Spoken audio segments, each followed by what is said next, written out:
warahmatullahi wabarakatuh. Bismillahirrahmanirrahim.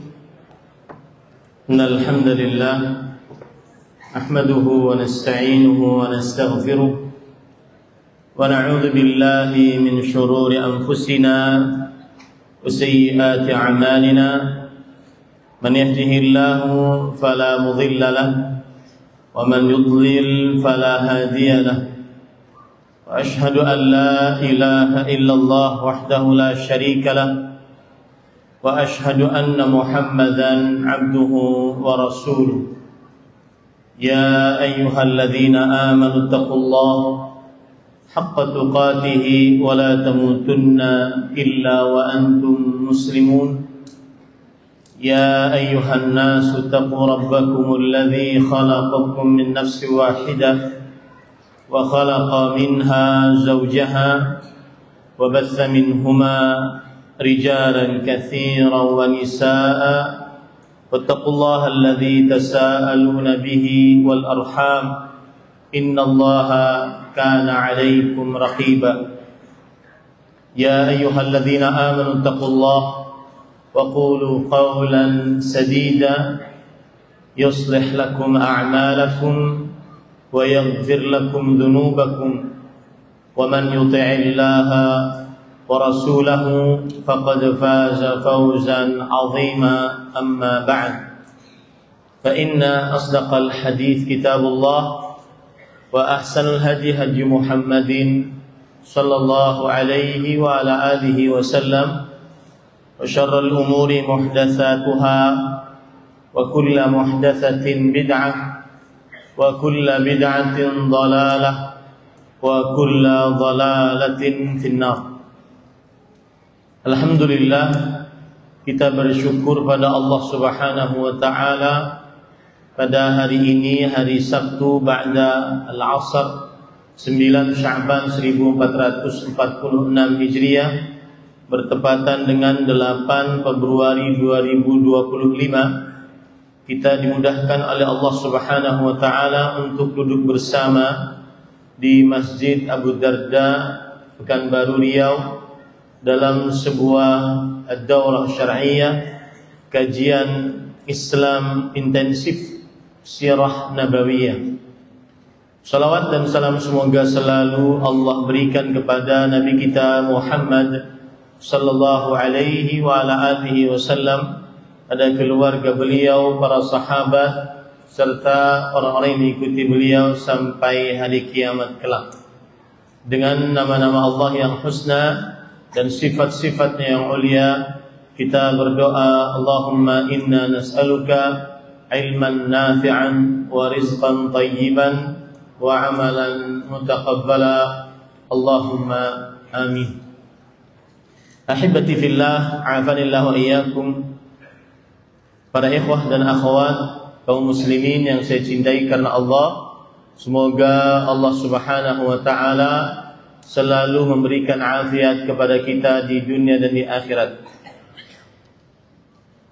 Pada sesi yang terakhir dari ad-daurah syar'iyyah fi sirah nabawiyah, kajian Islam intensif sehari tentang sejarah Nabi Muhammad sallallahu alaihi wasallam, saya tidak akan melanjutkan apa yang disebutkan oleh Al-Ustaz Al-Fadhil akhi fillah Fadilat Al-Ustaz Dr. Abu Abdul Muhsin Firanda Andirja hafizahullah taala, yang kalau tidak salah tadi sampai kepada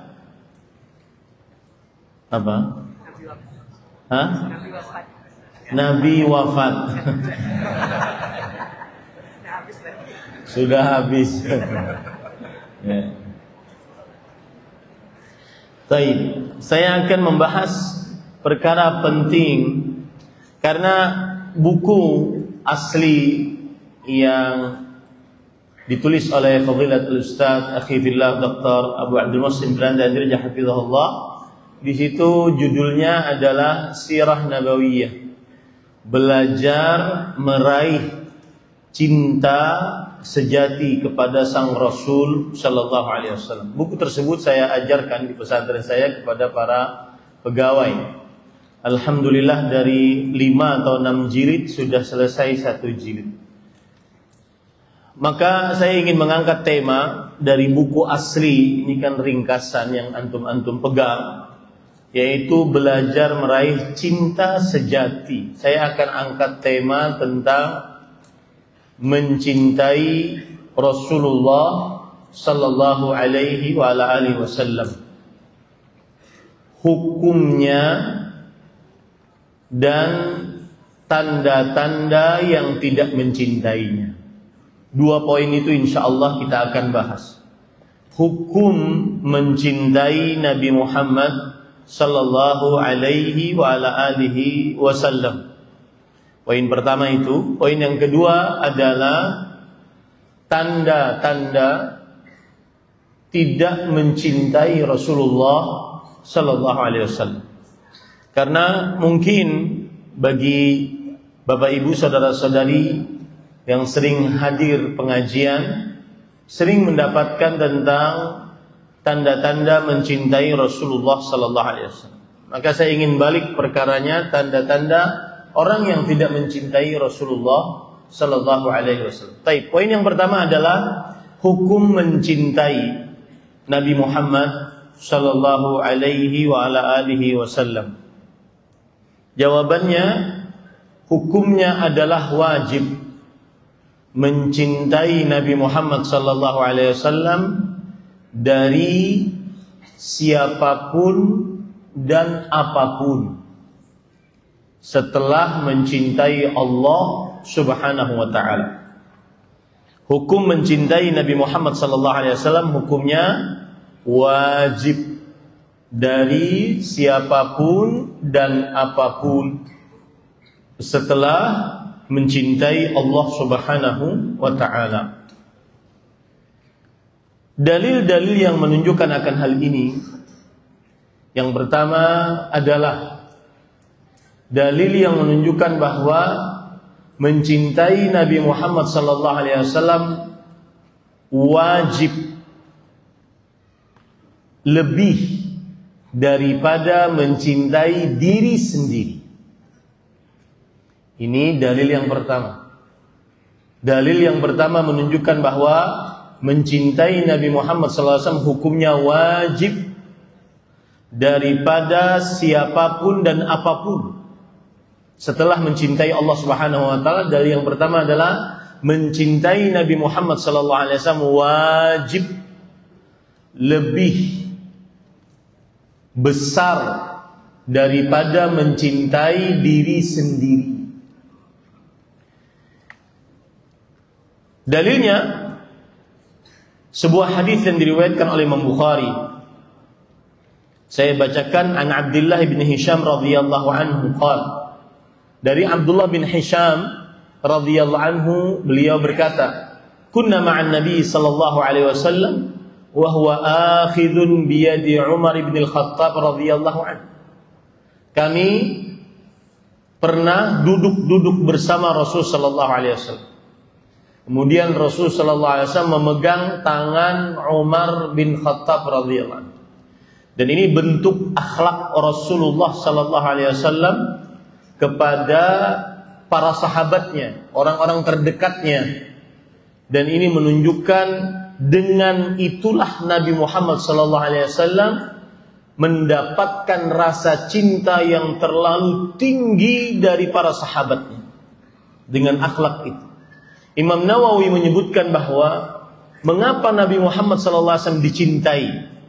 Ada 3 keistimewaan Rasul sallallahu alaihi wasallam mengapa Nabi Muhammad sallallahu alaihi wasallam dicintai oleh para sahabat Nabi. Bahkan ada seorang sahabat mengatakan, "Zurtul muluk war ru'asa." Aku pernah mendatangi para pemimpin, para raja. Fama ra'aitu ahadan yuhibbu ahadan kahubbi ashabi Muhammadin Muhammadan. Aku pernah mendatangi para raja, para penguasa yang otomatis banyak pengikut-pengikutnya yang mencintai para raja dan penguasa tersebut.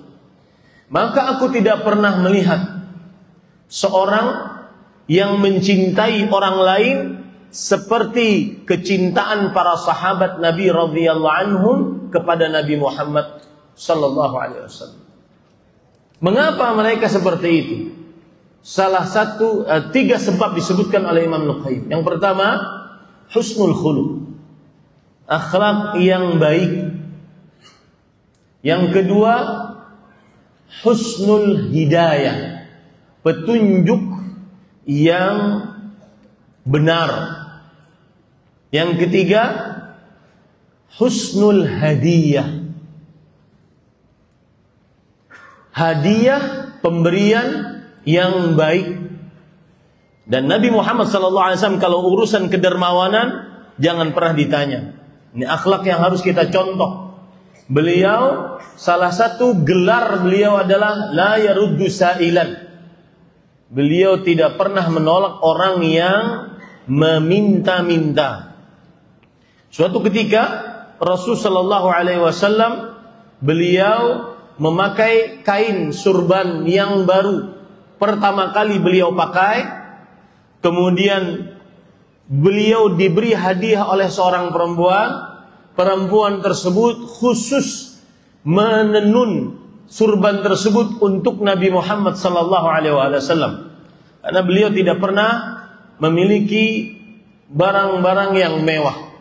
Sekali dipakai, ada seorang sahabat mengatakan, "Ma ahsana thiyabak." Wahai Rasulullah, bajumu bagus, surbanmu bagus. Maka Nabi Muhammad SAW mempunyai gelar la yaruddu sa'ilan, tidak pernah menolak orang yang memberi, orang yang meminta. Tidak pernah menolak orang yang meminta. Orang tersebut berkata seperti itu, maka beliau paham.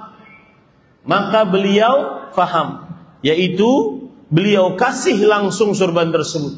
Sahabat-sahabat yang lain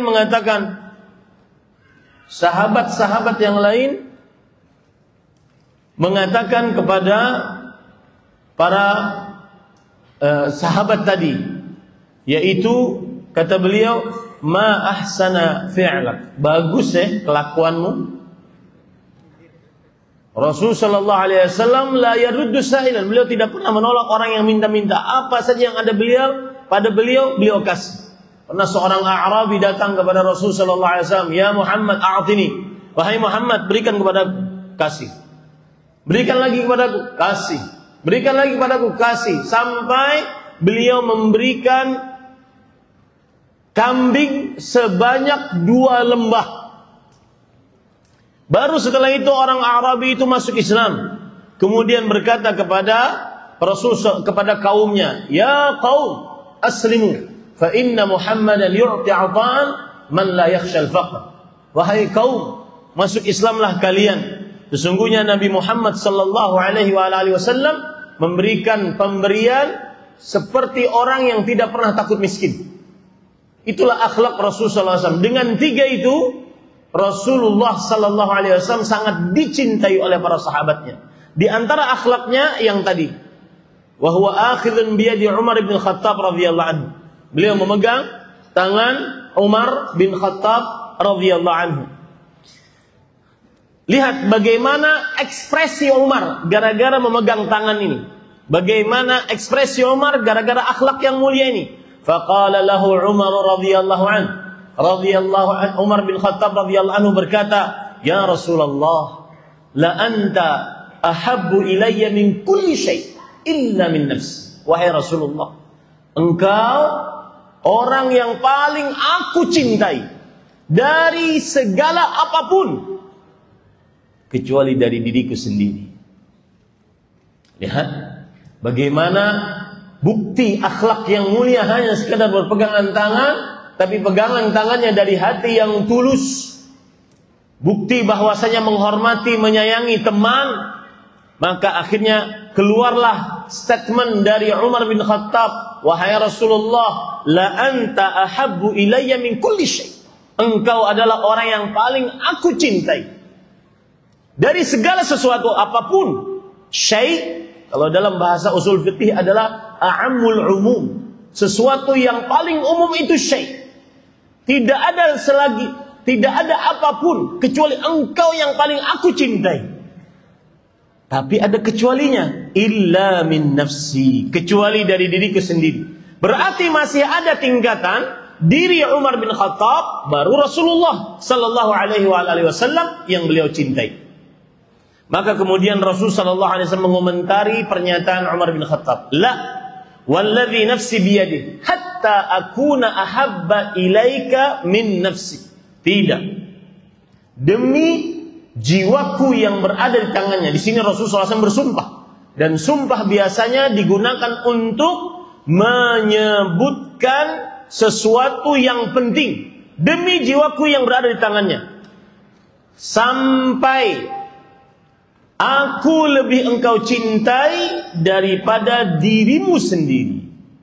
Tidak, wahai Umar, demi yang aku berada di tangannya, sampai aku lebih engkau cintai bahkan daripada engkau sendiri. Kemudian di sini manhaj salaf. Ini manhaj salaf yang harus dicontoh, yaitu kebiasaan para salafus saleh dari mulai para sahabat, para tabi'in, para tabi'ut tabi'in, sangat segera untuk mengerjakan perintah dan menjauhi larangan. Jika memang ada perintah dan jika memang ada larangan, tidak menunda-nunda, tidak mencela-mencela. Ini manhaj salaf. Lihat, Umar bin Khattab langsung mengomentari perkataan Rasul sallallahu alaihi wasallam tadi. Beliau mengatakan, "Fa innahul ana wallah la anta ahabbu ilayya min nafsi." Sesungguhnya sekarang wahai Rasulullah SAW, demi Allah, sungguh engkau aku lebih cintai daripada bahkan diriku sendiri. Itu manhaj salaf.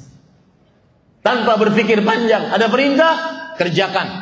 Ada larangan, jauhi. Innama kana qaulal mu'minin idza du'u ila Allah wa rasulih liyahkuma bainahum an yaqulu sami'na. Itu manhaj salaf. Dengan begitu mereka diridhoi Allah, dengan begitu mereka selamat, dengan begitu mereka mendapatkan al-husna, mendapatkan surganya Allah Subhanahu wa taala. Dengan begitu mereka dijanjikan seluruh dari mereka, wa kullan wa'adallahu al-husna. Setiap dari para sahabat dijanjikan oleh Allah al-husna, yaitu surga. Dengan begitu mereka mendapat ridha Allah. Was-sabiquna al-awwaluna minal muhajirin wal ansar walladzina tabauhum bi ihsan radhiyallahu anhum. Cepat, ada perintah, tidak terlalu banyak menggunakan akal, enggak. Lalu kemudian Nabi Muhammad SAW kembali mengomentari pernyataan Umar bin Khattab. Beliau berkata, sallallahu alaihi wasallam, "Al-ana ya Umar." Sekarang wahai Umar bin Khattab radhiyallahu anhu. Apa maksudnya para ikhwah? Lihat penjelasan para ulama. Al-Imam Al-Aini rahimahullahu taala, sebagaimana yang disebutkan di dalam kitab Umdatul Qari' Syarah Sahih Bukhari. Beliau mengatakan, ketika Rasulullah SAW tadi berkata, "La," tidak wahai Umar. Pertama kali la tadi, tidak wahai Umar. Maksudnya artinya, la yakmulu imanuk. Tidak wahai Umar, imanmu kalau begitu belum sempurna. Kalau seandainya dirimu masih lebih engkau cintai dibandingkan Rasulullah sallallahu alaihi wasallam. Lalu ketika Rasulullah SAW mengatakan, "Al-ana ya Umar." Sekarang wahai Umar, maksudnya adalah yakni kamula imanuk. Sekarang baru sempurna imanmu. Ketika engkau sudah menjadikan aku Rasulullah sallallahu alaihi wasallam lebih engkau cintai dari segala apapun sampai dari dirimu sendiri. Ini dalil yang begitu tegas menunjukkan bahwa wajibnya mencintai Nabi Muhammad sallallahu alaihi wasallam. Dalil yang kedua, wajibnya mencintai Nabi Muhammad sallallahu alaihi wasallam dilihat dari sisi kita wajib mencintai Rasul sallallahu alaihi wasallam lebih daripada anak, orang tua dan seluruh manusia. Anak, orang tua dan seluruh manusia. Kecintaan kita kepada mereka harus kalah dibandingkan kecintaan kita kepada Rasulullah sallallahu alaihi wasallam. Dalam hadis yang diriwayatkan oleh Imam Bukhari dari Abu Hurairah radhiyallahu anhu, Rasul sallallahu alaihi wasallam bersabda, "Fawalladzi nafsi biyadihi." Demi jiwaku yang berada di tangannya. Ini juga menunjukkan penekanan, karena setiap sumpah tufidu ta'kidal kalam. Setiap sumpah menunjukkan kepada apa yang ingin dibicarakan penting. Beliau bersabda, "Fawalladzi nafsi biyadi." Demi yang jiwaku berada di tangannya. La yu'minu ahadukum hatta akuna ahabba ilaih min walidihi wa waladihi. Tidak beriman salah seorang di antara kalian sehingga ia lebih cintai daripada walid, ayahnya, dan anaknya. Para ikhwan yang dirahmati oleh Allah, berarti ada yang bertanya, kalau begitu walidah, ibu, apakah boleh kecintaan kita kepada ibu lebih daripada Rasulullah SAW? Karena yang disebutkan hanya walid, hanya ayah. Maka ini dijelaskan oleh Al-Hafidh Ibnu Hajar Al-Asqalani rahimahullah. Beliau mengatakan, "In urida bihil walid man lahul walad faya'um." Al-walid yang dimaksud umum, yaitu orang tua yang punya anak. Itu masuk di dalamnya ayah dan ibu. Itu jawaban pertama. Kalau seandainya ada yang bertanya, berarti ibu lebih boleh kita cintai lebih daripada Rasulullah SAW karena disebutkan dalam ayat cuma walid. Jawabannya adalah al-walid yang dimaksud di dalam hadis ini umum, yaitu setiap orang tua yang mempunyai anak, dan itu masuk ibu dan bapak. Au yuqal uktufiya bi dzikri ahadihima kama yuktafa an ahadid diddaini bil akhar wa yakunu ma dzukira ala sabil tamthil wal muradu al a'izzah ka'annahu qala ahabbu ilaihi min a'izzatihi. Tafsiran yang kedua, al-walid di sini adalah semua orang yang paling dicintainya, dan tidak ada anak kecuali yang paling dicintainya adalah orang tuanya. Maka masuk di dalamnya juga ibu. Ya, ini tafsiran yang kedua. Al-walid yang dimaksud adalah al-a'izzah, yaitu orang yang paling dimuliakannya, dicintainya. Masuk berarti ke dalamnya adalah ibu. Baik. Saya kalau baca hadis ini, saya pasti ingat Fadilat Syekh Muhaddithul Madinah, ahli hadis di kota Madinah, Syekh Al-Allamah Abdul Muhsin bin Hamad Al-Abbad hafizahullah, bapaknya Syekh Abdul Razzaq. Beliau pernah ngisi di kampus kita, kampus Fakultas Hadis, di waktu istirahat. Dan yang beliau sampaikan hadis ini. Salah satu yang sangat saya ingat adalah mengapa disebutkan di situ cuma dua, orang tua dan anak. Kata beliau, karena dua jenis manusia ini yang paling dicintai oleh manusia. Berarti meskipun demikian, ketika ada Rasulullah sallallahu alaihi wasallam berhadapan dengan orang-orang yang paling kita cintai, orang tua dan anak, maka tetap kecintaan kepada Rasulullah sallallahu alaihi wasallam harus lebih besar daripada kecintaan orang-orang yang paling kita cintai, orang tua dan anak. Disitulah sisi pendalilan akan wajibnya mencintai Rasulullah sallallahu alaihi wasallam. Hari kemarin saya sebutkan di Al-Badr, Rumbai, bahwa belajar ilmu agama, karena kalian ini kan daurah ya. Daurah itu biasanya lebih mendalam, bukan hanya sekedar tablik akbar. Memang di tengah-tengah para jamaah sekarang ada istilah ISTA, ikhwah spesialis tablik akbar.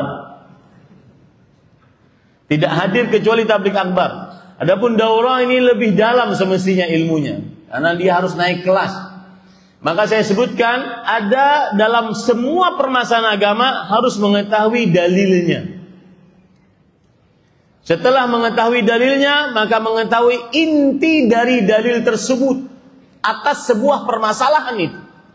Yang ketiga, yang lebih penting, sisi pendalilan dari dalil tersebut harus sesuai dengan permasalahan yang sedang dibicarakan. Kalau antum saya tanya, apa dalil wajibnya mencintai Rasul sallallahu alaihi wasallam? Antum akan sebutkan hadis ini. Demi jiwaku yang berada di tangannya, tidak sempurna keimanan salah seorang di antara kalian sampai aku lebih ia cintai daripada orang tuanya dan anaknya. Baik, itu dalilnya. Inti dalilnya mana? Kemudian sisi pendalilannya mana? Begitulah cara beragama penuntut ilmu. Bukan hanya orang yang jiping, ngaji nguping. Ikhwah spesialis tablik akbar. Maka harus naik. Kalau ditanya inti dalilnya mana? Ketika Rasulullah SAW bersabda, la yu'minu ahadukum.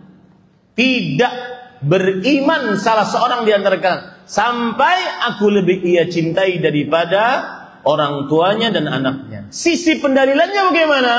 Sisi pendalilannya adalah yaitu orang yang paling kita cintai, orang tua dan anak, harus kalah kecintaan kita kepada mereka daripada kecintaan kita kepada Rasul sallallahu alaihi wasallam. Ini menunjukkan wajibnya mencintai Rasulullah sallallahu alaihi wasallam dari siapapun dan apapun setelah mencintai Allah Subhanahu wa taala.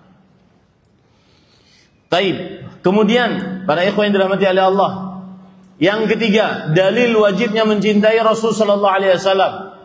Terdapat ancaman keras dari Allah bagi siapa yang mendahulukan cinta kepada sesuatu daripada cinta kepada Allah dan Rasulnya sallallahu alaihi wasallam.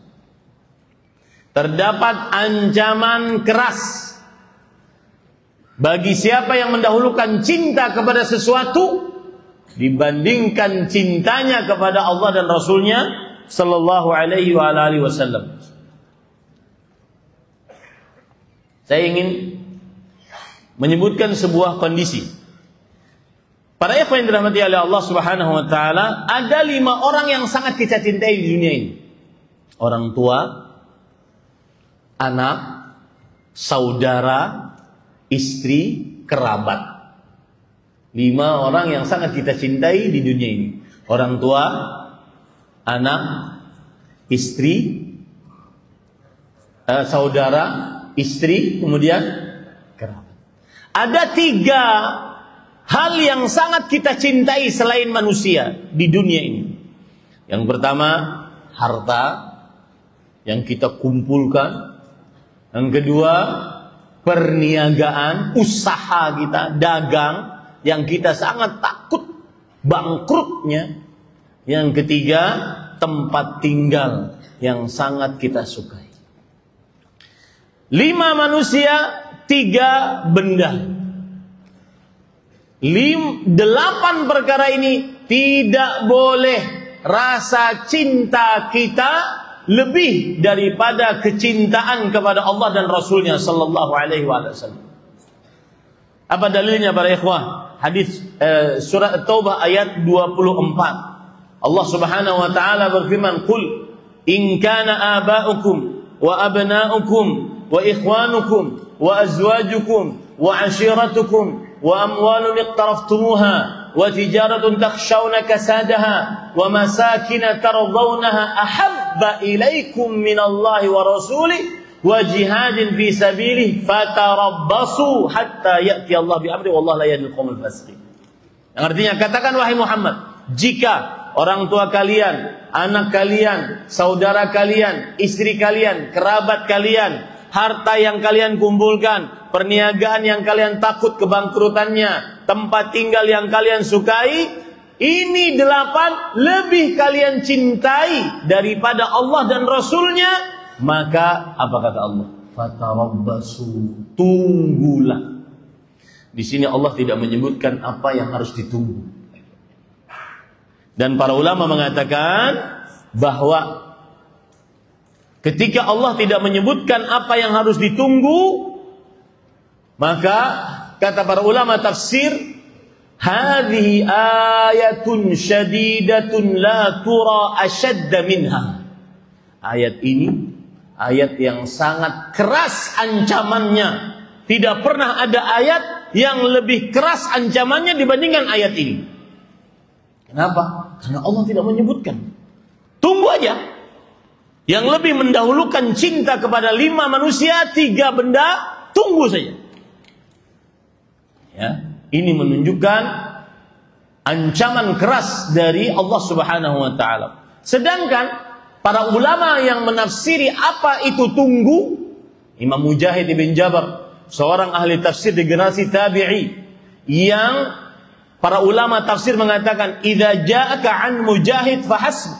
Jika telah datang kepadamu tafsir dari Imam Mujahid, ahli tafsir yang belajar langsung kepada sahabat Rasul sallallahu alaihi wasallam, maka cukuplah tafsirannya tafsiran yang luar biasa benar. Beliau mengatakan, fatarabbasu bi'uqubatin ajilah aw ajilah. Tunggulah, kalian akan mendapatkan hukuman siksa segera di dunia ataupun di akhirat. Nah, ini adalah dalil yang menunjukkan wajibnya mencintai Rasulullah SAW lebih daripada siapapun dan apapun setelah mencintai Allah Subhanahu wa taala. Kalau ditanya apa dalilnya tadi? Surah Taubah ayat berapa?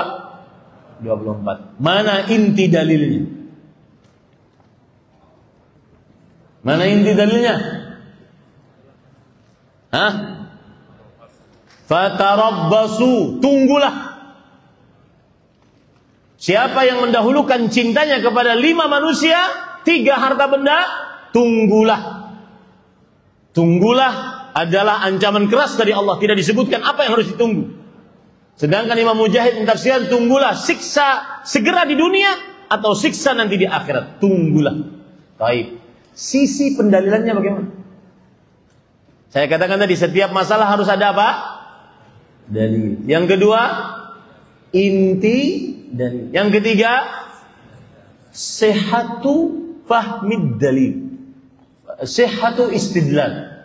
Benarnya atau sisi pendalilan dari dalil tersebut untuk permasalahan ini. Kalau ditanya sisi pendalilannya bagaimana Ustaz dengan surah Taubah ayat 24, bahwa wajib mencintai Rasul sallallahu alaihi wasallam dari siapapun dan apapun setelah mencintai Allah Subhanahu wa taala. Jawabannya adalah Allah mengancam. Itu sisi pendalilannya. Allah mengancam dengan ancaman keras bagi siapa yang mendahulukan cinta kepada 5 manusia dan 3 harta benda dibandingkan cintanya kepada Rasulullah sallallahu alaihi wa ala alihi wasallam. Nah, alhamdulillah selesai itu poin yang pertama. Sekarang mudah-mudahan kita bisa melaksanakannya. Jika ada perintah Rasulullah, ini ada hawa nafsu, maka konsekuensi cinta kita yang hukumnya wajib, mana yang lebih didahulukan? Perintah Rasulullah SAW. Meskipun mungkin dari sisi duniawinya kita dapat sedikit. Ustaz, ini kalau terlalu jujur, kita untungnya sedikit. Tapi kalau ya sedikit-sedikit nipu, nggak jadi masalah. Untungnya banyak. Mana yang kita pilih? Maka jawabannya adalah jujur dan untungnya banyak. Ya, ini para ikhwan dirahmati oleh Allah SWT. Apa saja dan Antum mungkin sering, ini yang saya jauhi dari kajian ini. Saya tidak akan menyebutkan bukti cinta. Saya akan menyebutkan bukti tanda atau bukti tidak cinta. Tapi sedikit menyebutkan bukti cinta. Pepatah Arab mengatakan, "Lau kana hubbuka sadiqan la ata'tahu, innal muhibba liman yuhibbu muti'un." Kalau seandainya cintamu benar, maka engkau sangat taat kepadanya. Sesungguhnya orang yang mencintai kepada yang dicintai sangatlah taat. Maka bukti cinta kepada Rasulullah SAW, yang mana cinta kepada beliau wajib lebih daripada cinta kepada siapapun dan apapun setelah mencintai Allah Subhanahu wa taala, bukti cintanya adalah ketaatan mutlak kepada Rasulullah SAW. Tanpa embel-embel. Tapi Rasulullah, tapi enggak. Antum bayangkan ada hadis yang disebutkan oleh para ulama tentang Rasulullah SAW pada saat itu dengan para sahabatnya dalam keadaan berperang.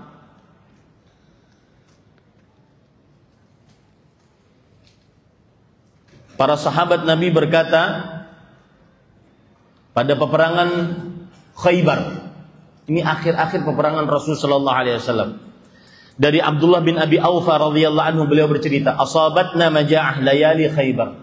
Ketika peperangan Khaybar, kita mendapati rasa lapar yang sangat luar biasa. Maja'ah bukan hanya sekedar ju'. Maja'ah sangat lapar. Falamma kana yauma Khaybar. Maka ketika pada hari peperangan Khaybar, ini perang, ini mau perang. Waqa'na fil humuril ahliyah. Lalu kami dapati keledai piaraan disembelih. Fantaharnaha falamma ghalat bihal qudur nada munadi Rasulullah sallallahu alaihi wasallam anikfiul qudur. Lalu kami sembelih keledai tersebut, kami masak, sudah tinggal bagi.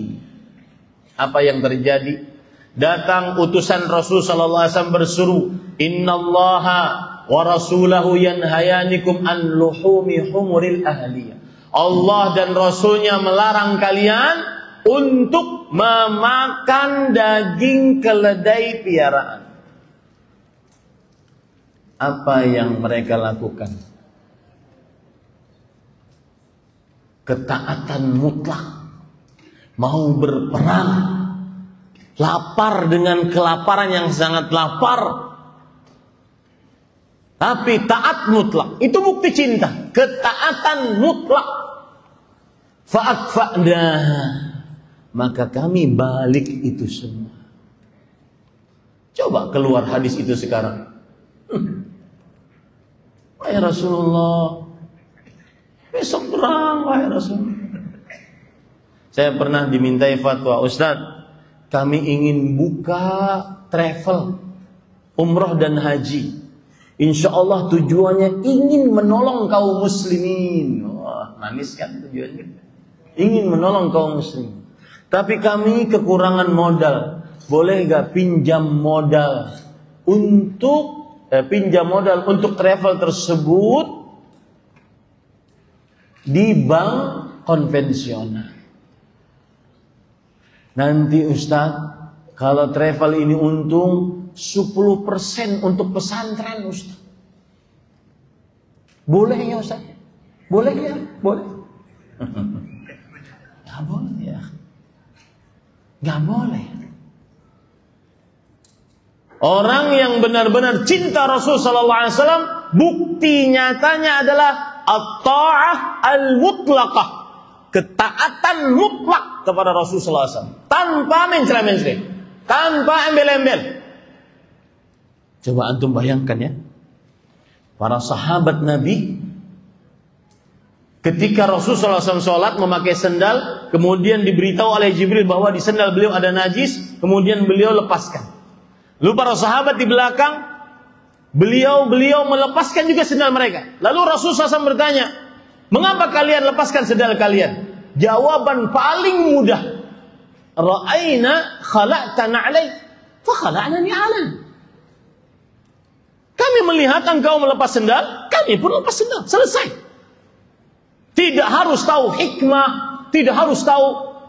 Tadi saya di Duri ditanya, apa Ustadz rahasia 10 hari terakhir bulan Ramadan, 10 hari pertama bulan Dzulhijjah, kenapa ada angka 10? Saya bilang, tanya sama Allah Subhanahu wa taala. Nggak perlu tahu rahasia. Ada rahasia-rahasia yang diberitahu oleh Rasulullah SAW, lain hadis-hadis yang sahih kita ambil. Yang tidak ada tidak perlu dicari.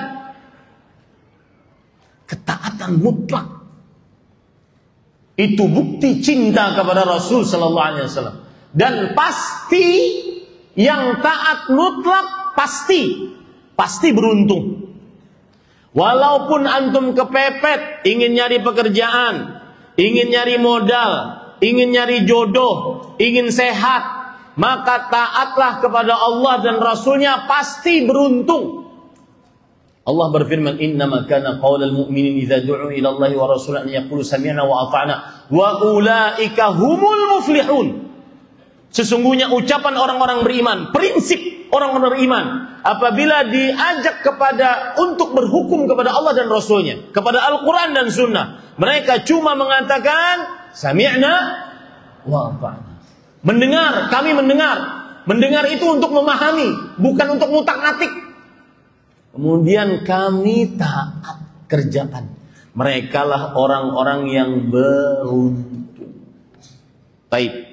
Sekarang para ikhwan yang dirahmati oleh Allah, poin yang kedua dari tema ini adalah potret dari tidak mencintai Rasulullah sallallahu alaihi wa alihi wasallam. Dan ini sering saya singgung, bahwa kita mengetahui yang buruk-buruk untuk menjauhinya, bukan untuk mengerjakannya. Yang pertama adalah menjauhi sunnah Rasul sallallahu alaihi wasallam secara lahiriah atau batiniyah. Dan sunnah yang dimaksud bukan sunnah kebalikan wajib. Dalam ilmu fikih, sunnah yang dimaksud bukan dari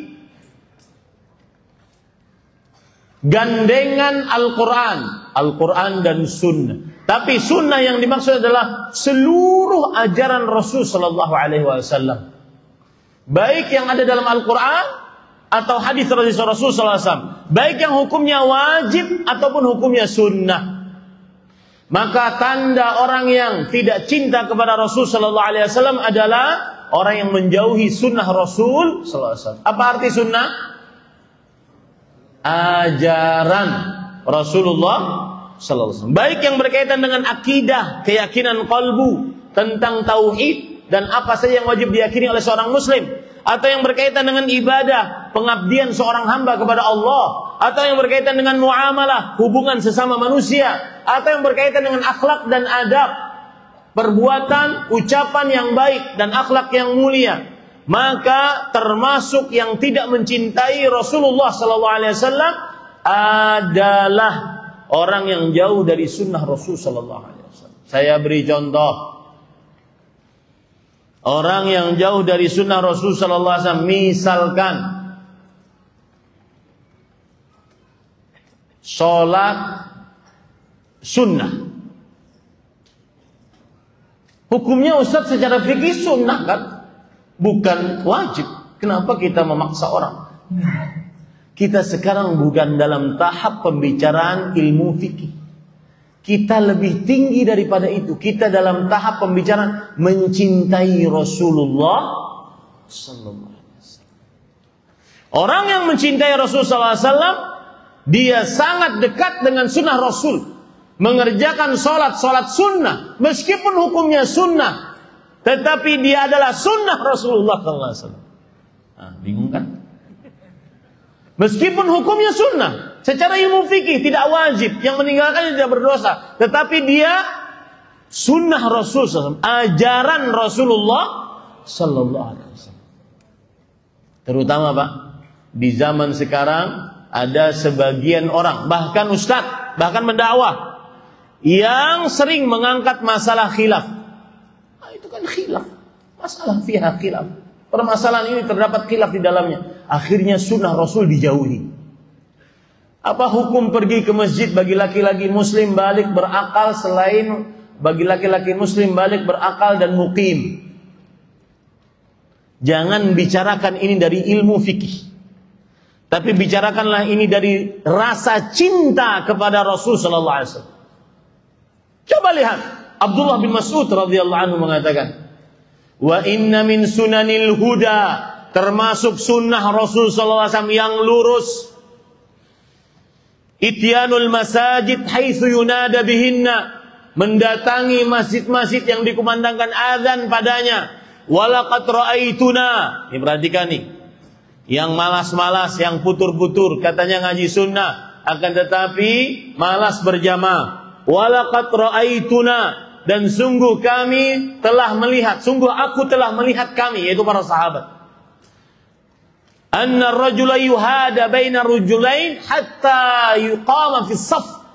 Seseorang dipapah oleh dua orang sampai diletakkan di saf.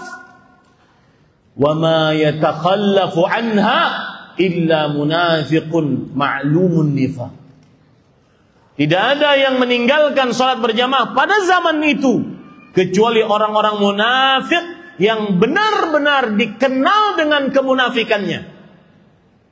Makanya saya pesan, jangan berbicara tentang pergi salat berjamaah dari hukum sisi fikih. Kalian akan meninggalkan sunnah tersebut. Bicarakanlah dari keistimewaannya.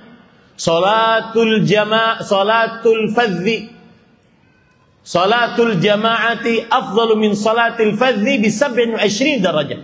Salat berjamaah lebih afdal daripada salat sendirian dibandingkan sebanyak 27 derajat. Sebutkan itu. Enggak bisa ngelak lagi. Karena kalau sudah disebutkan ayo ke masjid, mazhab Syafi'i sunnah muakkadah.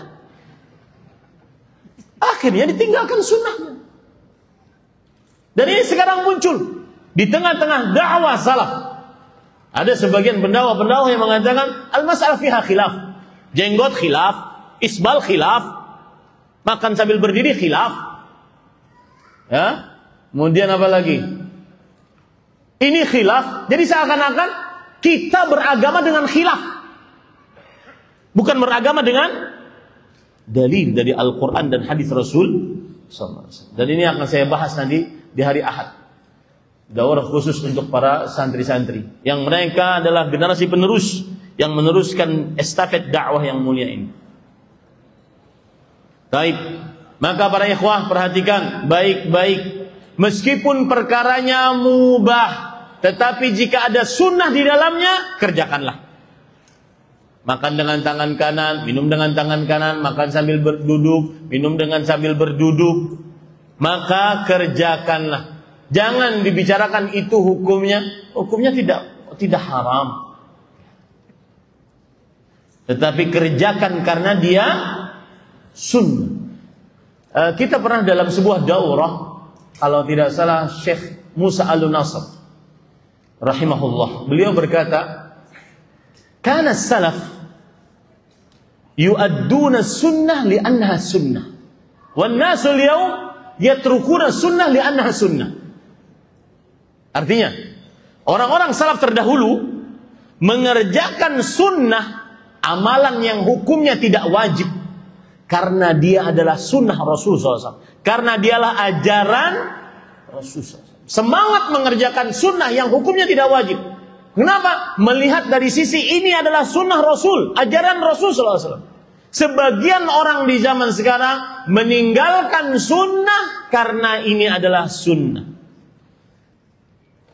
Sebagian orang zaman sekarang meninggalkan sunnah Rasul, yaitu meninggalkan ajaran Rasulullah SAW, karena dianggap cuma hukumnya sunnah. Terbalik.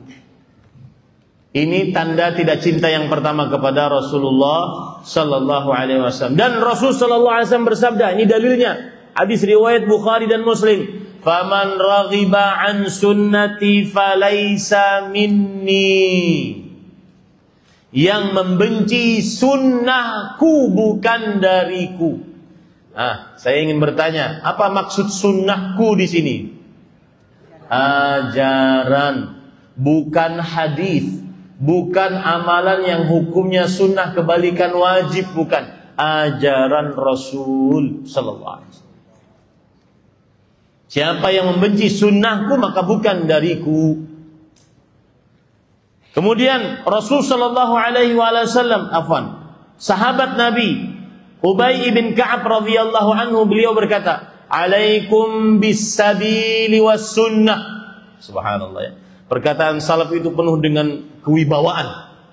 Dan begitu ulama-ulama terdahulu, ustaz-ustaz kita dulu mendidik ustaz-ustaz sekarang. Alaikum bil kitabi was-sunnah. Hendaknya kalian berpegang teguh selalu di jalan Rasulullah SAW dan ajaran Rasulullah sallallahu alaihi wa ala alihi wasallam. Fa innahu ma min 'abdin 'ala as-sabili was-sunnah dzakarallaha dzukirallah faqsha'ara jildu min makhafatillah illa tahatat anhu khataya kama yatahatul waraqul yabis 'anis syajarah. Lihat keistimewaan berpegang teguh di atas sunnah di zaman keasingan. Asingnya tadi, karena sudah mulai mengangkat khilaf-khilaf. Ini kan khilaf, aman aja. Hatta jilbab khilaf. Ya, enggak wajib kok khilaf. Enggak wajib, ini kan khilaf. Jadi orang dituntut untuk beragama dengan khilaf. Perhatikan baik-baik. Ini cara beragama yang keliru dan disebarkan oleh orang-orang di zaman sekarang. Hati-hati. Masalah fiha khilaf. Permasalahan di dalamnya terdapat khilaf.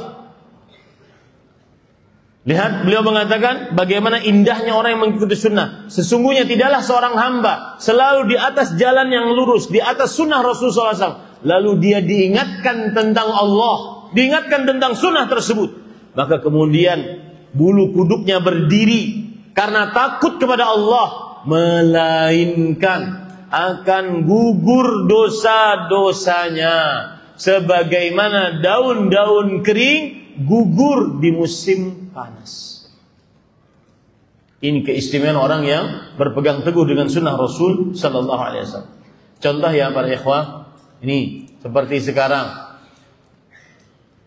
walimatul ursh. Sebagian orang yang sudah ngaji mulai bermudah-mudah dengan ikhtilat. Mulai bermudah-mudah menyetel musik. Meskipun hanya akapela. Mulai bermudah-mudah. Contoh yang lain lagi, ini sering saya singgung. Dan demi Allah, saya menyebutkan ini tidak menyinggung siapapun dari ustaz. Ya, karena ini hanya sekedar ingin menegakkan sunnah Rasulullah SAW. Rasulullah SAW setelah beliau berhijrah 4 kali berumrah dari kota Madinah ke kota Mekah dan diikuti oleh para sahabat. Tidak pernah satu kali pun beliau pergi ke Gua Hira. Maka kita mengikuti Rasulullah SAW. Apa yang beliau kerjakan, kita kerjakan. Apa yang beliau tinggalkan, kita tinggalkan. Dan saya berpesan, ustaz-ustaz yang pernah naik ke situ, dan itu ustaz-ustaz dakwah salaf, ittaqillah, takut engkau kepada Allah SWT. Mungkin engkau merasa aman di zaman sekarang, kamu masih hidup. Tapi setelah engkau meninggal, siapa yang jamin? Orang beribadah di sana, melakukan perbuatan bid'ah di sana, melakukan kesyirikan di sana, meskipun difasilitasi oleh yang mengatur negara di sana. Contoh, pegang teguhlah dengan sunnah Rasulullah SAW.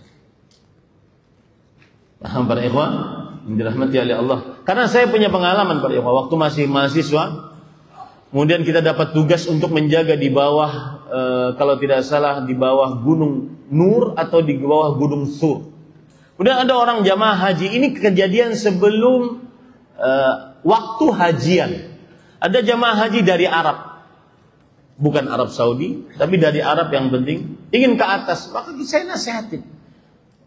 wahai kalian yang ingin ke sana, lebih baik kalian tidak perlu untuk ke sana. Di sana naik ke atas 2,5 jam.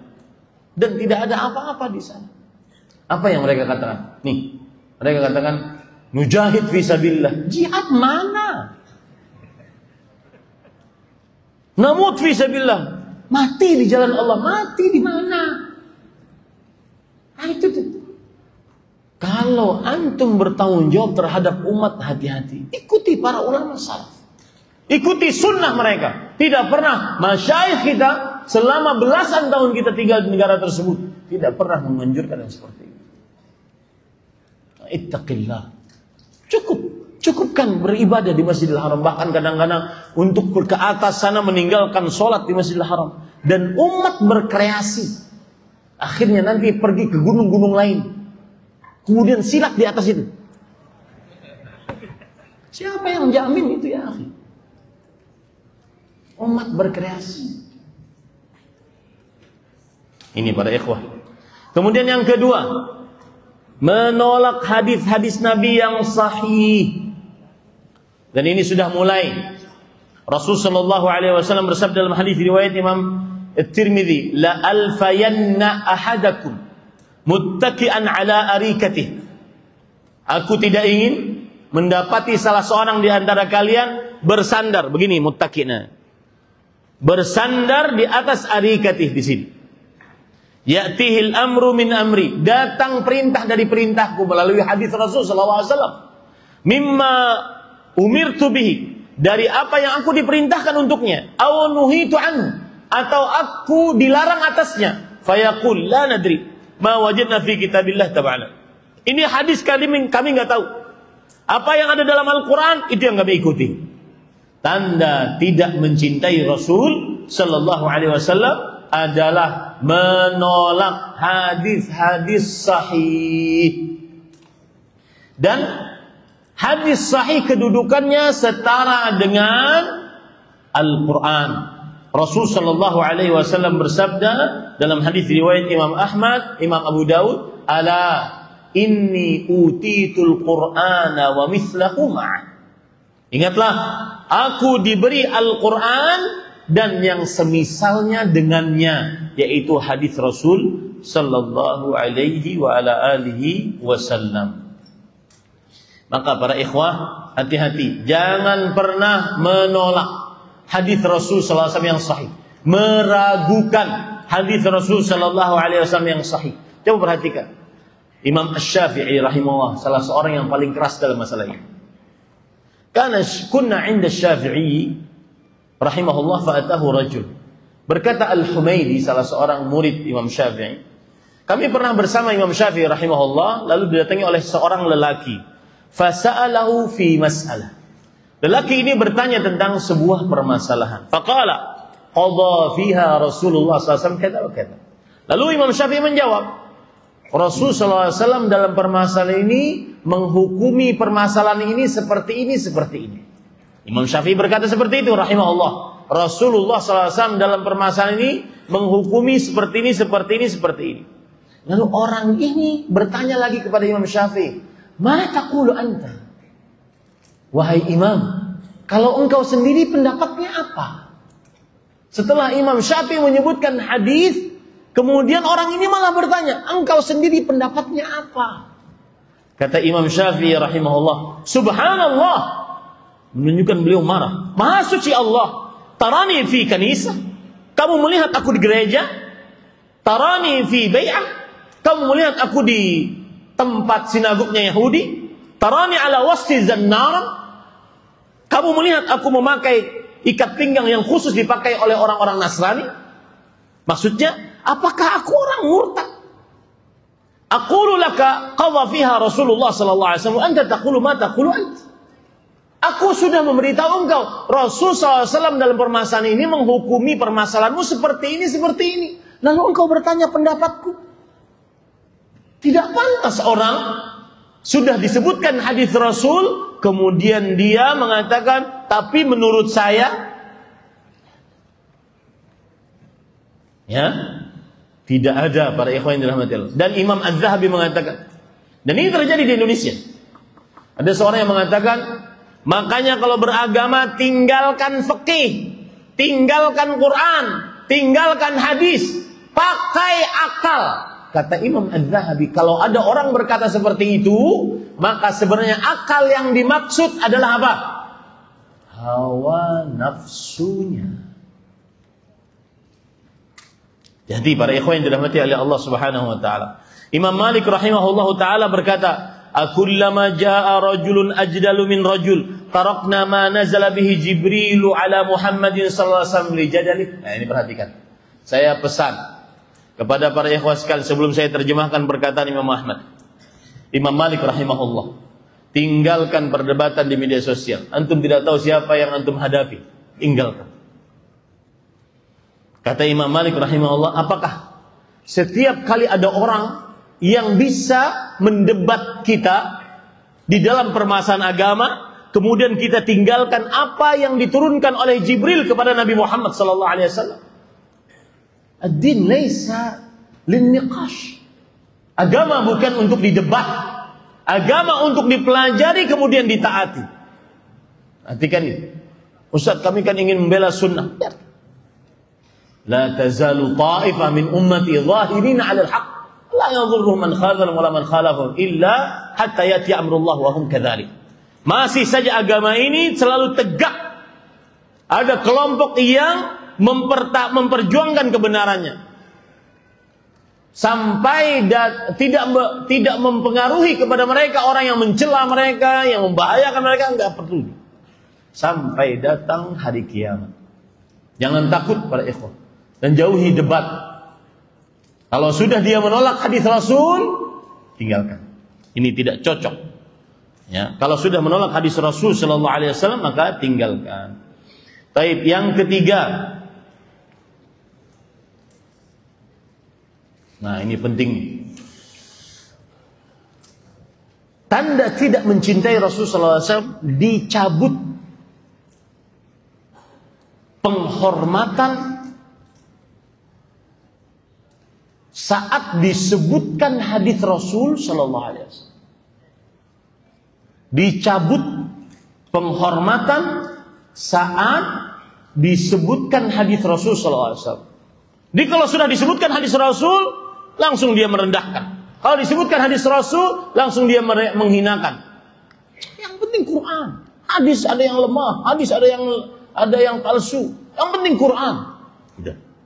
Termasuk tanda tidak mencintai Rasul sallallahu alaihi wa ala alihi wasallam. Lihat dalilnya surat Al-Hujurat ayat 2. Ya ayyuhalladzina amanu la tarfa'u aswatakum fawqa sautin nabi wa la tajharu lahu bil qawli kajahri ba'dikum li ba'd an tahbata 'amalukum wa antum la tash'urun. Wahai orang-orang yang beriman, jangan angkat suara kalian di atas suara Nabi. Dan jangan kalian bersuara yang keras kepada Rasul sallallahu alaihi wasallam seperti sebagian kalian memanggil sebagian yang lain. Terhapus amalan kalian dalam keadaan kalian tidak menyadarinya. Makanya para ulama kalau sudah majelis hadis benar-benar serius, penampilannya benar-benar maksimal. Coba perhatikan sekarang Imam Malik rahimahullah, bagaimana beliau di majelis hadis. Disebutkan di dalam kitab Tadhkiratul Huffaz yang ditulis oleh Imam Az-Zahabi. Kana Malikun rahimahullah asyaddan nasi ta'ziman li hadithi Rasulullah SAW. Imam Malik rahimahullah orang yang paling mengagungkan hadis Rasul sallallahu alaihi wasallam. Fakana idza jalasa lil fiqhi jalasa kaifakan. Kalau beliau sedang membicarakan ilmu fikih maka beliau santai saja duduknya. Wa idza aradal julusa lil hadis, jika beliau duduk ingin meriwayatkan hadis, irtasal wa tatayyab wa labitha thiyaban jadidan wa ta'ammam wa qa'ada ala manassatihi bi khushu'in wa khudu' wa waqar. Beliau mandi sebelum majelis hadis nih. Beliau mandi, beliau memakai minyak wangi, beliau memakai pakaian yang paling bagus, beliau memakai surban, kemudian beliau duduk di atas tempat duduknya dengan penuh kekhusyuan, ketundukan dan kewibawaan. Wa yubakharul majlisu min awwalihi ila faraghihi ta'ziman lil hadits. Kemudian majlis itu diberikan minyak wangi bakhur dari awalnya sampai akhirnya demi penghormatan terhadap hadis Rasul sallallahu alaihi wasallam.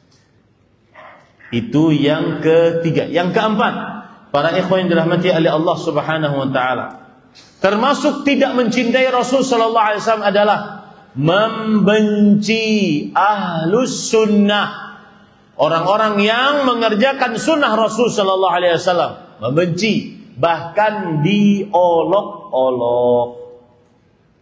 Membenci, bahkan diolok-olok.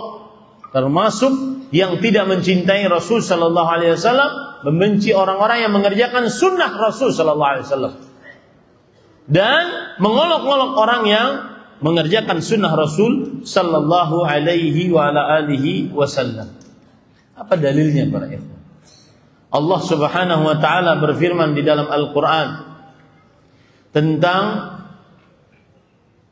wa yattabi' ghaira sabilil mu'minin nuwallihi ma tawalla wa nuslihi jahannam wa sa'at masir. Dan mengikuti selain jalan orang-orang yang beriman. Pada ayat ini turun, orang-orang yang beriman adalah para sahabat Nabi. Para sahabat Nabi adalah orang yang mengikuti sunnah Rasul sallallahu alaihi wasallam, yang mencela mereka, mengolok-olok mereka, maka ini tidak mencintai Nabi Muhammad sallallahu alaihi wasallam. Setelah para sahabat, para tabi'in yang mengikuti mereka dengan baik, kemudian setelahnya para tabi'ut tabi'in, setelahnya para imam, para ulama, sampai sekarang, siapa saja yang mengikuti sunnah Rasul lalu dicela, diolok-olok, maka itu tanda yang mencela dan mengolok-olok adalah tidak mencintai Rasulullah sallallahu alaihi wa ala alihi wasallam. Ayat yang saya sebutkan tadi, wa yattabi' ghaira sabilil mu'minin, disebutkan oleh Allah Subhanahu wa taala di dalam Al-Qur'an surat An-Nisa ayat 115. Nah. Kemudian yang kelima, menjauhi sunnah-sunnah yang berkaitan dengan tempat. Menjauhi sunnah-sunnah yang berkaitan dengan tempat.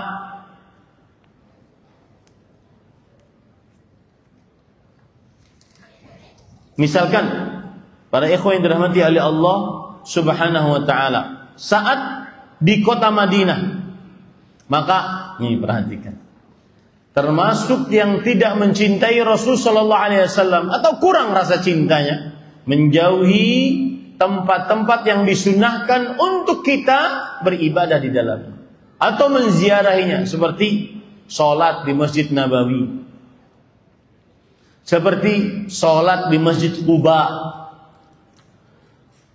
seperti sholat di Raudhah Asy-Syarifah, seperti menjauhi, menziarahi kuburan Rasulullah sallallahu alaihi wasallam dan yang lain-lainnya. Maka menjauhi hal-hal ini termasuk tidak mencintai Rasulullah sallallahu alaihi wasallam, karena dia menjauhi kesunahan yang berkaitan dengan tempat. Nah, yang keberapa? Yang keenam. Kita berhenti pada angka 7 ya, karena tadi panitia sudah bilang selesai. Yang keenam adalah yaitu tidak mengenal kekhususan, keistimewaan dari sejarah Rasulullah sallallahu alaihi wasallam. Tidak pernah baca sejarah Rasul sallallahu alaihi wasallam dari awal sampai akhir. Sedangkan kalau scroll TikTok berjam-jam, scroll WhatsApp, grup WhatsApp berjam-jam, scroll Facebook berjam-jam, scroll Instagram berjam-jam. Coba ganti itu dengan baca sejarah Rasulullah. Yang mana sekarang tambah berat kita di hadapan Allah. Karena buku-buku sejarah tersebut sudah apa? Diterjemahkan. Bahkan bukan hanya diterjemahkan. Orang-orang Indonesia sudah juga menulis buku-buku sejarah dengan bahasa Indonesia yang mudah dipahami. Semakin berat pertanyaannya kelak di hadapan Allah Subhanahu wa taala. Benar engkau mencintai Rasulullah SAW? Iya. Buktinya? Sudah baca sejarahnya belum? Sampai dari awal sampai akhir. Tadi dari Nabi lahir sampai wahyu, kemudian langsung wafat.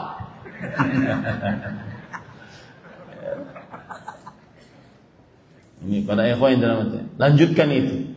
Minta ustadznya datang lagi. Ustadz tahun depan datang lagi, sebelum Ramadan datang lagi. Agar daurah sirah, agar kita benar-benar mencintai Rasul sallallahu alaihi wasallam. Tapi wallah para ikhwah, itu waktu yang digunakan, dan ini perhatikan ya. Saya ingin membandingkan sesuatu. Orang yang sebelum tidur dia berwudu, kemudian bersiwak, kemudian baca-bacaan doa, zikir sebelum tidur. Sampai baca Al-Quran yang disyariatkan sebelum tidur. Ayat kursi, 2 ayat terakhir surah Al-Baqarah, kemudian surat Al-Mulk, dan lain-lain. Bandingkan ini, dan saya pesan, tidak ada bacaan yang paling banyak, zikir yang paling banyak dalam sebuah perbuatan kecuali zikir sebelum tidur. Masuk rumah, keluar rumah, bacanya semua bismillah. Kemudian keluar rumah bismillah, tawakkaltu ala Allah. Masuk WC, keluar WC, masuk masjid, keluar masjid, pakai pakaian, lepaskan pakaian, naik kendaraan, bacanya cuma satu. Beda dengan zikir dan doa sebelum tidur. Bandingkan dengan orang ini dengan yang sebelum tidur scroll sampai ketiduran. Alangkah indahnya ini diganti dengan baca sejarah Rasul SAW. Saya kasih challenge para ikhwah. Dari majlis ini saya kasih tantangan. Dari majlis ini, nanti kapan saya datang lagi saya akan tanya antum semua, sudah belum tantangannya dilakukan? Saya sudah baca sejarah Rasul SAW. Semenjak malam ini sampai saya hatam sejarah Rasul, saya pilih buku satu. Dengan syarat tidak perlu status setelah itu. Karena semuanya jadi status sekarang, di zaman sekarang. Kalau di bulan Ramadan sudah sampai surat Al-Baqarah selesai, alangkah indahnya membaca surat Al-Baqarah. Nggak perlu. Dan ini tantangan yang kedua. Usahakan ibadah yang bisa disembunyikan, kerjakan tanpa jepretan foto dan video, dan tanpa status. Umrohnya kah, hajinya kah? Itu kan kalau sedang haji, wukuf di Jabal Rahmah, berdoa, itu kan dusta tuh, doa. Kan sedang puasa, bukan sedang doa. Berarti dusta dong. Berdusta. Ya, di zaman yang sangat sulit kita untuk menyembunyikan amal. Insya Allah bisa.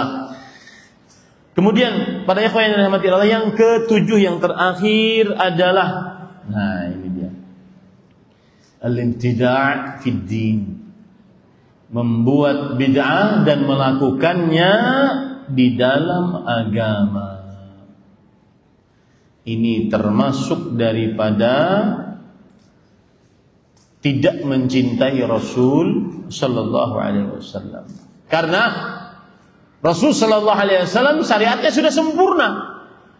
Kalau orang mengatakan ada amalan yang baik yang tidak pernah dikerjakan oleh Rasul sallallahu alaihi wasallam dan tidak pernah disyariatkan oleh beliau, lalu dikerjakan sepeninggal beliau, padahal beliau mampu saat masih hidup mengerjakannya, maka ini berarti seakan-akan lebih pintar dari Rasul sallallahu alaihi wasallam. Saya tambah ya. Yang kedelapan, tidak bersalawat atas Rasulullah sallallahu alaihi wasallam. Para ikhwah, perbanyaklah salawat, terutama yang sedang sulit urusan rezeki. Terutama hari Jumat, perbanyaklah salawat. Rasul sallallahu alaihi wasallam ketika ada Amr bin As radhiyallahu anhu mengatakan, wahai Rasulullah, sesungguhnya doaku seluruhnya salawat.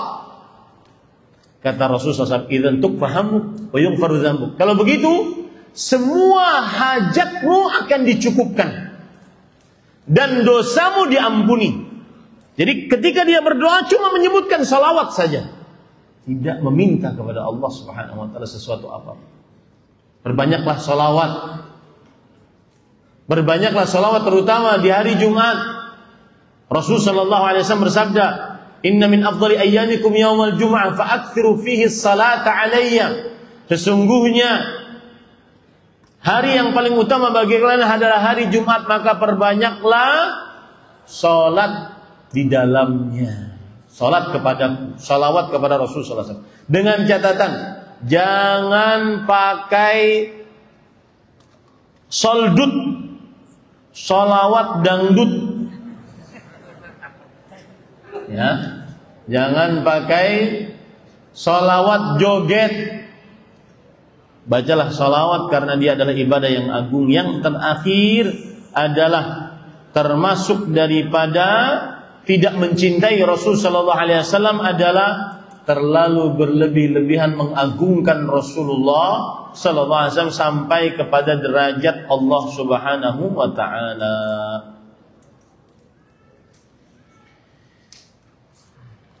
Rasul sallallahu alaihi wasallam pernah dikatakan kepada beliau, anta sayyiduna, wahai Rasulullah, engkau sayyiduna, wa ibnu sayyidina, anak dari sayyiduna, wa khairuna, kau orang yang paling terbaik di antara kami, anak dari orang yang paling terbaik di antara kami. Kata Rasul sallallahu alaihi wasallam, qulu biqaulikum aw ba'd qaulikum, silahkan ucapkan sesuka kalian, wala yastahwiyannakum syaitan, tapi jangan sampai syaitan memperdaya kalian. Hadis riwayat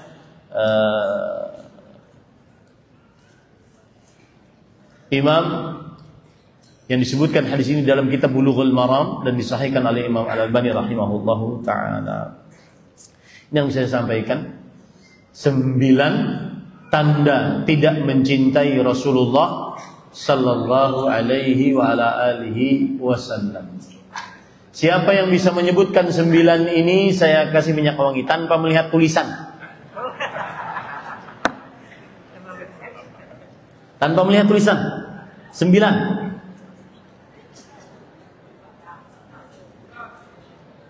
Nah, silakan.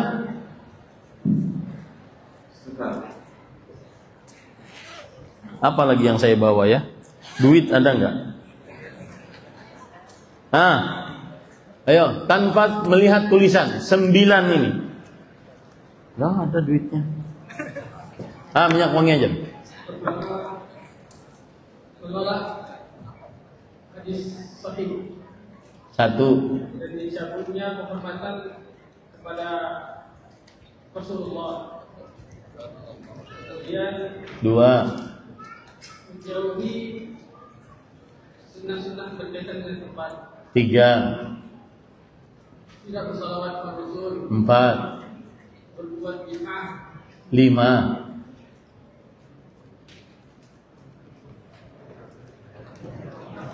Bantu bagi ini setengah-setengah.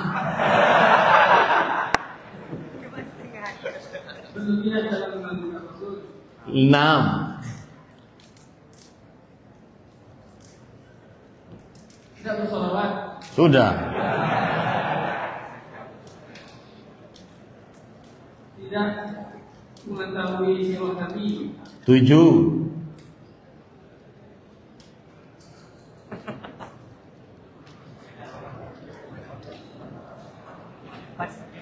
Bantu.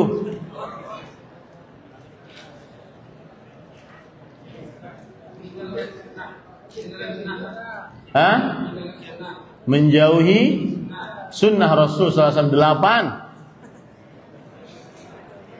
Membenci orang yang melakukan Ahlan wa sahlan. Tafadhol.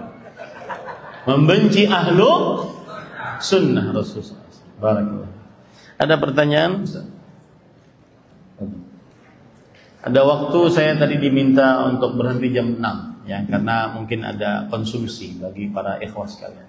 Ya, waktu kita tinggal 3 menit, kita manfaatkan semaksimal mungkin untuk bertanya. Kita kasih kesempatan bertanya secara langsung saja. Kalau bisa secara tema ya. Penting jangan poligami ya.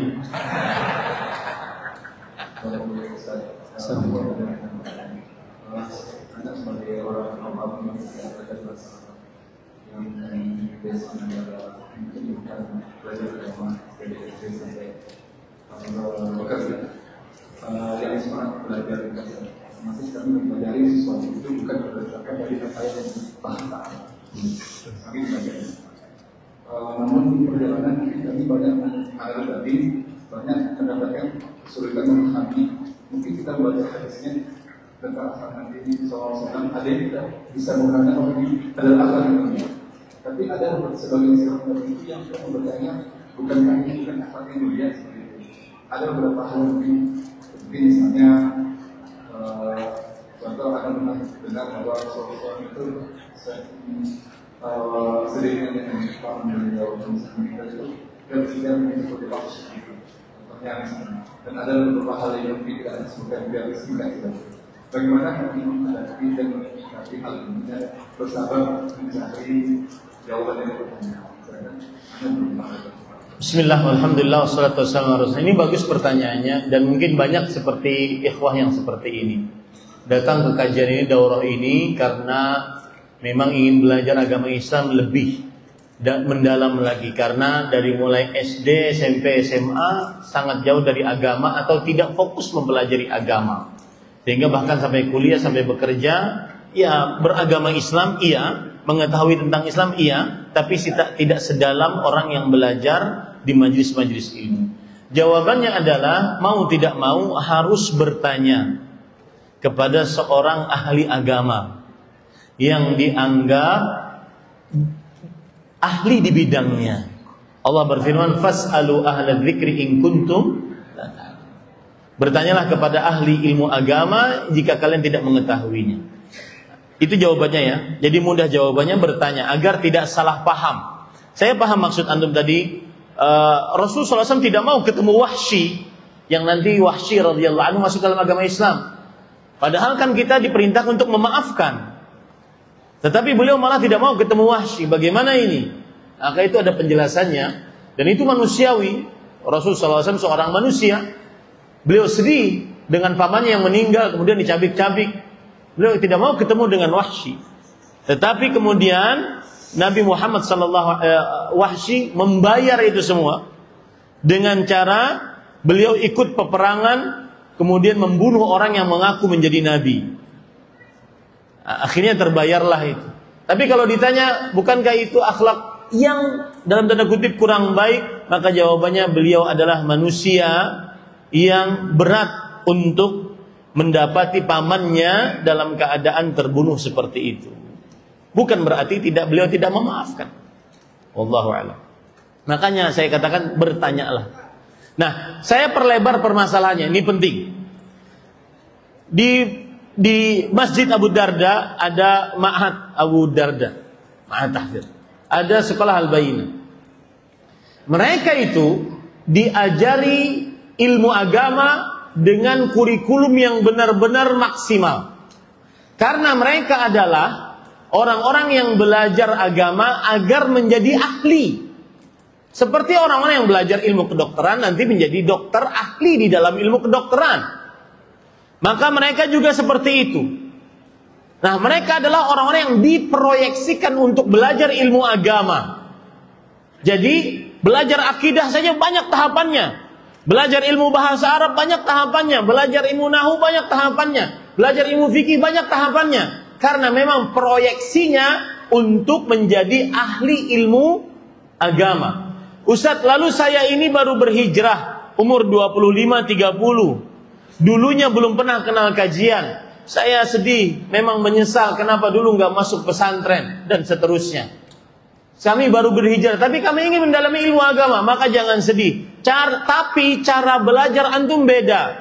Cara belajarnya adalah sebagaimana yang dicontohkan dan diajari oleh Jibril alaihissalam kepada Rasulullah sallallahu alaihi wasallam. Beliau pernah mendatangi Rasulullah SAW, kemudian bertanya, ya Muhammad, akhbirni anil Islam. Wahai Muhammad SAW, beritahukan kepadaku tentang Islam. Lalu dijawab oleh Rasulullah SAW, rukun Islam. Beritahukan kepadaku tentang iman. Lalu dijawab oleh Rasulullah SAW tentang iman, rukun iman. Lalu beliau ditanya tentang ihsan. Lalu beliau jawab. Kemudian di akhir hadis Rasulullah SAW bersabda, Innahu Jibril atakum yu'allimukum amra dinikum. Mereka itu adalah Jibril telah datang kepada kalian mengajari tata cara beragama kalian. Maka perhatikan nih, yang datang ke majelis ilmu ingin mulai berhijrah, meniti jalan istiqamah, yang umurnya sudah 25, 30, 40, 45, bagaimana cara belajarnya? Pelajarilah secara mendasar. Perhatikan apa yang saya katakan. Rukun Islam dengan kitab bersama seorang ustadz yang bisa menjelaskan kitab tersebut dengan baik dan benar.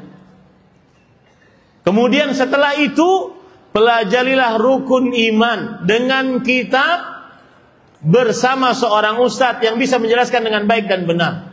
Dan ustadznya tidak perlu ustadz yang kondang-kondang, yang followersnya 1,5 juta. Nggak perlu jauh-jauh datang ustadz dari Banjarmasin. Ustadznya yang di sini-sini, yang lulusan Al-Bayyinah, lulusan Ma'had Abu Darda, Tahfidz Abu Darda, lulusan Ma'had Al-Furqan, lulusan Lipia, lulusan Madinah yang baru fresh graduate. Ajak mereka, ayo ustadz. Di masjid Ustaz, kita kumpul-kumpul Ustaz. Dan saya katakan tidak harus setiap hari, sepekan sekali, selama 1 jam sudah cukup, minimal 45 menit. Kalau antum benar-benar orang sibuk ingin futsal, sibuk ingin, ada sebagian orang nggak sempat duduk di majelis ilmu karena sibuk futsal, mini soccer dan seterusnya. Ya. Tapi kalau giliran ustadz-ustadz kondang datang, ustadz-ustadz mewah datang, paling semangat. Kemudian foto, alhamdulillah bisa hadir di majelis beliau. Ketika ditanya ilmunya apa, nggak dapat. Itulah ISTA, Ikhwah Spesialis Tabligh Akbar. Saya tidak mencela, tetapi rubahlah cara belajar seperti itu. Rubahlah cara berhijrah seperti itu. Ilmu tidak akan mumpuni seperti itu. Kita ini kan pulang, belajar ini, ingin pulang ke rumah, baik kita sebagai muslim, sebagai anak, sebagai bapak, sebagai istri, sebagai muslimah, sebagai ibu. Pulang punya ilmu tentang keislaman lebih dan mumpuni. Bukan sebagai ahli di pesantren. Kalau mau jadi ahli masuk pesantren. Ahli ilmu agama, itu masuk pesantren. Ya. Ini paham ya, caranya belajar seperti itu. Sehingga tidak mudah terombang-ambing, goyah dengan syubhat. Ada sedikit syubhat, musik halal. Ustaz, jawab nih Ustaz. Kamu yang nonton, saya yang jawab. Gimana ceritanya? Ada sedikit tokoh agama cium kening agama lain, bingung. Ustaz, gimana hukumnya? Ini sudah kelewatan Ustaz. Bantah ini Ustaz. Orang yang belajar rukun iman, dia akan tahu apa hukumnya itu. Belajar rukun iman secara mendasar, sistematis dengan guru dan buku, insya Allah dia tahu hukumnya apa. Bisa dipahami? Dan saya yakin, pegang perkataan saya, insya Allah, karena berdasarkan hadis Rasulullah SAW tadi, insya Allah ilmu antum lebih mumpuni, hijrah antum lebih. Dan pesan saya terakhir, jauhi kumpul-kumpul komunitas. Komunitas apa saja, terlalu berlebihan. Komunitas motor, komunitas futsal, komunitas komunitas gym, apalagi ditemani di dalamnya ustaz, tapi nggak belajar, salah besar. Itu nanti banyak futurnya, wallahi banyak futurnya. Kenapa? Karena hanya cuma pergantian circle, ternyata sama saja. Ilmunya tidak nambah, apalagi ibadahnya tidak nambah. Orang yang berhijrah, terutama berhijrah di dakwah salaf, dikenal dengan ilmu dan amal. Pegang itu baik-baik. Amalkan yang saya sampaikan tadi. Belajarlah rukun Islam, rukun iman dengan buku dan guru. Insya Allah pelan-pelan, sepekan sekali saja, 40 menit. Hari Kamis misalkan, hari Sabtu misalkan, atau hari Jumat misalkan, sepekan sekali saja, niscaya akan mendapatkan ilmu yang mumpuni, tidak mudah goyah. Apalagi ketika mendapatkan syubhat di media sosial. Wallahu a'lam wa sallallahu ala nabiyina Muhammad walhamdulillahi rabbil alamin. Jazakumullahu khairan ala husnil istima'. Semoga yang disampaikan bermanfaat. Wassallallahu nabiyina Muhammad walhamdulillahi rabbil alamin. Wassalamualaikum warahmatullahi wabarakatuh.